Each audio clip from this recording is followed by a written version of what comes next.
আগামী কুরবানি ঈদের সম্পূর্ণ প্রস্তুতি আমাদের রয়েছে এবং সেটির ব্যাপারে আমরা অত্যন্ত সতর্কতার সঙ্গে অনেক আগে থেকেই প্রস্তুতি নিচ্ছি। দুই ভাইকে পিটিয়ে হত্যার বর্বর এই ঘটনা শুধু ফরিদপুর নয়, স্তব্ধ করেছে পুরো বাংলাদেশকে। ফরিদপুরের মধুখালী উপজেলার পঞ্চপল্লী সরকারি প্রাথমিক বিদ্যালয়টি ভয়াবহ নৃশংসতার সাক্ষী হয় 18 এপ্রিল। ভিডিওতে দেখা যায় বেঁধে রাখা শ্রমিকদের সামনে মারমুখী অবস্থানে তপন চেয়ারম্যান। শুরু থেকে সেখানে অবস্থান করছিলেন অজিত মেম্বার।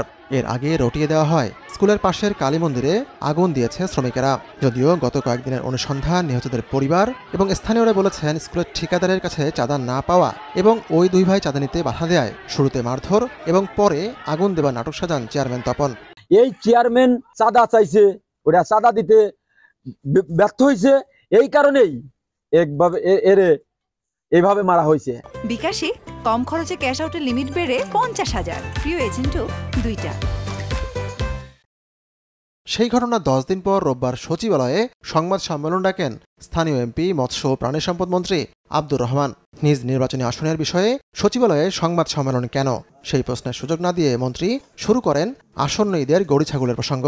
আগামী কুরবানি ঈদের সম্পূর্ণ প্রস্তুতি আমাদের রয়েছে এবং এই গবাদি পশু নিয়ে সেটির ব্যাপারে আমরা অত্যন্ত সতর্কতার সঙ্গে অত্যন্ত সজাগের সাথে আমরা জিনিসগুলো অনেক আগে থেকেই প্রস্তুতি নিচ্ছি। আধা ঘন্টার ওই ব্রিফিংয়ের পুরোটাই ছিল কোরবানির পশু নিয়ে। মন্ত্রী নিজে থেকে মধুখালীর প্রসঙ্গ না তোলায় সংবাদ সম্মেলনের শেষ মিনিটে মূল বিষয়বস্তু মধুখালী সম্পর্কে জানতে চাওয়া হয়। তিনি বলেন, আইন অনুযায়ী পদক্ষেপ নেওয়া হচ্ছে। তাদেরকে খুঁজে বের করবার জন্য যাবতীয়ভাবেই আইন শৃঙ্খলা বাহিনী তাদের চেষ্টা অব্যাহত রয়েছে। সেদিকে কারওয়ান বাজারের র্যাবের গণমাধ্যম শাখার নতুন পরিচালক দায়িত্ব নিয়ে জানিয়েছেন মধুখালীর পলাতক আসামিদের ধরতে কাজ করছেন তারা। অবশ্যই এটা নিয়ে র্যাব কাজ করছে এবং অচিরেই আপনারা দেখবেন এর একটি সুফল আপনারা পাবেন।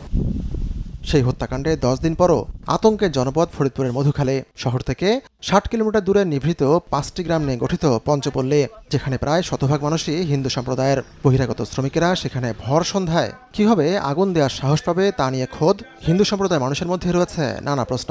পলাতক চেয়ারম্যান এবং মেম্বারকে পাওয়া গেলে রহস্যের সকল সমীকরণ মিলবে, সেই বিশ্বাস মধুখালীর সব সম্প্রদায়ের মানুষের। হাতিকুর রহমান তমাল, সময় সংবাদ, ঢাকা।